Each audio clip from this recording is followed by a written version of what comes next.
Do not be shocked. And, please, do not be fooled. The money committed by the Rays to Blake Snell and Brandon Lowe, potentially as much as $99.5 million, is certainly significant. And, yes, it's somewhat unusual. But it's not a change in philosophy or direction. It's simply smart business. And when aren't the Rays smart? There is a huge difference between chasing a free agent and locking up your own assets. Tampa Bay rarely enters the free agent market because the cost can be grossly inflated by competing bids. On the other hand, the Rays have been selectively aggressive in tying up their own players to long-term contracts when they have leverage on their side. And that's exactly what they've done the past 2 days. In some ways, it is what the Rays do best. They put their trust in numbers instead of bowing to outside pressures. Look beyond the actual money involved and consider what the Snell deal accomplishes.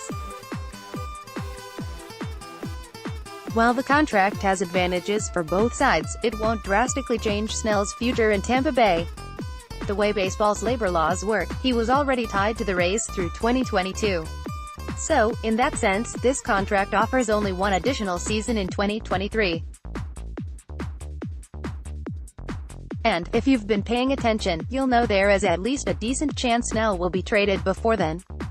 What makes the contract valuable is that it locks in Snell's salary. And that works both ways. Snell is potentially leaving money on the table during 3 seasons of arbitration and 1 free agency year, but he's getting a Powerball-sized guarantee that will protect him if he blows out a shoulder or elbow. The Rays, meanwhile, have agreed to take on the injury risk in exchange for potentially getting Snell at what could be a bargain-level salary for several seasons. There's risk and compromise for both the team and the player. It may eventually favor one side over the other, but for now it is the textbook definition of a win-win deal. And that's nothing new for Tampa Bay. The notoriously frugal Rays have gone down this road before. Once they find a deal that makes sense for the long term, they're not shy about busting open the wallet. And once that deal starts looking less than advantageous, they're equally quick to get out from under it. Way back in 2008, the Rays signed Scott Kazmir to a 3-year deal with 1 option season. And when his performance started to decline, he was traded to the Angels barely a year later. Around the same time, the Rays also signed James Shields to a 4-year deal with 3 option seasons. He stuck around for the bulk of that contract but was eventually traded to Kansas City, which paid the final $23.75 million on that contract. Matt Moore signed for 5 years with 3 option seasons, and Chris Archer signed for 6 years with 2 option seasons. Both were eventually traded for prospects before the end of their deals. And let's not forget Evan Longoria only spent 1 season in Tampa Bay under the 6-year, $100 million contract extension he once signed. Now all of that may sound ominous, but it's actually a good thing.